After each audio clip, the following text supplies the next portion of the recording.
ഈ ലക്ഷ്മീനാരായണ പൂജയാണ് ഏറ്റവും പ്രാധാന്യം കൂടുതൽ. സോറി, ഭഗവാനും ദേവിയും ഒറ്റപ്പീഠത്തിലിരിക്കുന്ന അത്യപൂർവ ക്ഷേത്രങ്ങളിലൊന്നാണ് ലക്ഷ്മീനാരായണ ക്ഷേത്രം.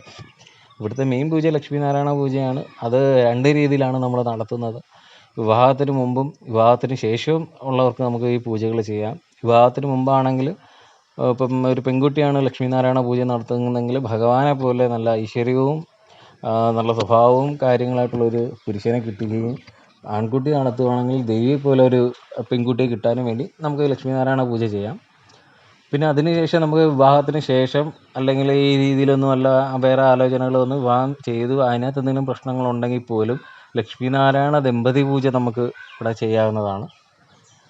പിന്നെ ദൈവാധീനം കൊണ്ടുവരുന്നതും പിന്നെ സമ്പത്തിൻ്റെ അധിപതിയായിട്ട് ഇരിക്കുന്നതും രണ്ടും ഒരു സ്ത്രീകളിനകത്താണ് വന്നിരിക്കുന്നത്. കാരണം നമുക്ക് ദൈവാധീനം കൊണ്ടുവരുന്നത് മഹാവിഷ്ണുവാണല്ലോ. വ്യാഴം പ്രസാദിച്ചാലേ നമുക്ക് കാര്യങ്ങൾ നടക്കും. അതേപോലെ ധനത്തിൻ്റെ അധിപതിയായിട്ട് ഹൈന്ദവ പുരാണത്തിൽ പറയുന്നത് ലക്ഷ്മി ദേവിയാണ്. അപ്പം ശുക്രൻ മെയിനായിട്ട് നിൽക്കുന്നെങ്കിൽ പോലും ലക്ഷ്മി ദേവിയാണ് നമ്മൾ സാമ്പത്തികമായിട്ട് മെയിനായിട്ട് നിൽക്കുന്നത്. ഏറ്റവും പ്രാധാന്യം ഗണപതി ഭഗവാനാണ് ഇതിൻ്റെയൊക്കെ അധികാരിയെങ്കിൽ പോലും, പക്ഷേ പുരാണത്തിലും കാര്യത്തിലും നമ്മൾ ലക്ഷ്മി ദേവിയാണ് സാമ്പത്തികത്തിൻ്റെ അധിപതിയായിട്ട് കാണുന്നത്. അപ്പം ആ രീതിയിൽ നമുക്ക് നോക്കിക്കഴിഞ്ഞാൽ ഇവിടെ വന്ന് പൂജ ചെയ്യുന്ന ഒരാൾക്കും വെറും കൈയോടെ അല്ലെങ്കിൽ മനസ്സ് വിഷമിച്ച് പോകേണ്ട ഒരു കാര്യം ഇതുവരെ ഇവിടെ വന്നിട്ടില്ല.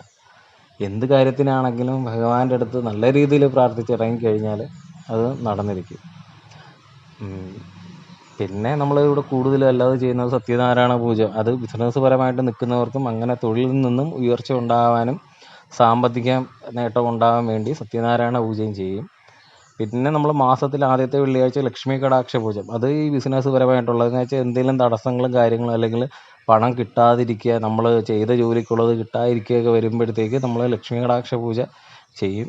അത് നമ്മൾ ആ പൂജ ചെയ്യുന്നതോടുകൂടി അത് 7 ആഴ്ച ചെയ്യണം. 7 ആഴ്ച ചെയ്യുന്നതോടുകൂടി നമുക്ക് അങ്ങനെയുള്ള ബുദ്ധിമുട്ടുകൾ മാറുകയും ചെയ്യും. അന്നേരം നമുക്ക് ഇവിടുന്ന് ഒരു കോയിൻ പൂജിച്ച് കൊടുക്കും. ഈ കോയിൻ പൂജിച്ച് കൊടുത്ത് നമുക്ക് കിട്ടാനുള്ള പണത്തിൻ്റെ അല്ലെങ്കിൽ നമ്മുടെ കയ്യിലിരിക്കുന്ന പണത്തിൻ്റെ കൂടെ ആ കോയിൻ വെക്കുകയും ചെയ്തു കഴിഞ്ഞാൽ നമ്മുടെ ഇരിക്കുന്ന പൈസ നമുക്ക് പെട്ടെന്ന് ചിലവായി പോകത്തതുമില്ല.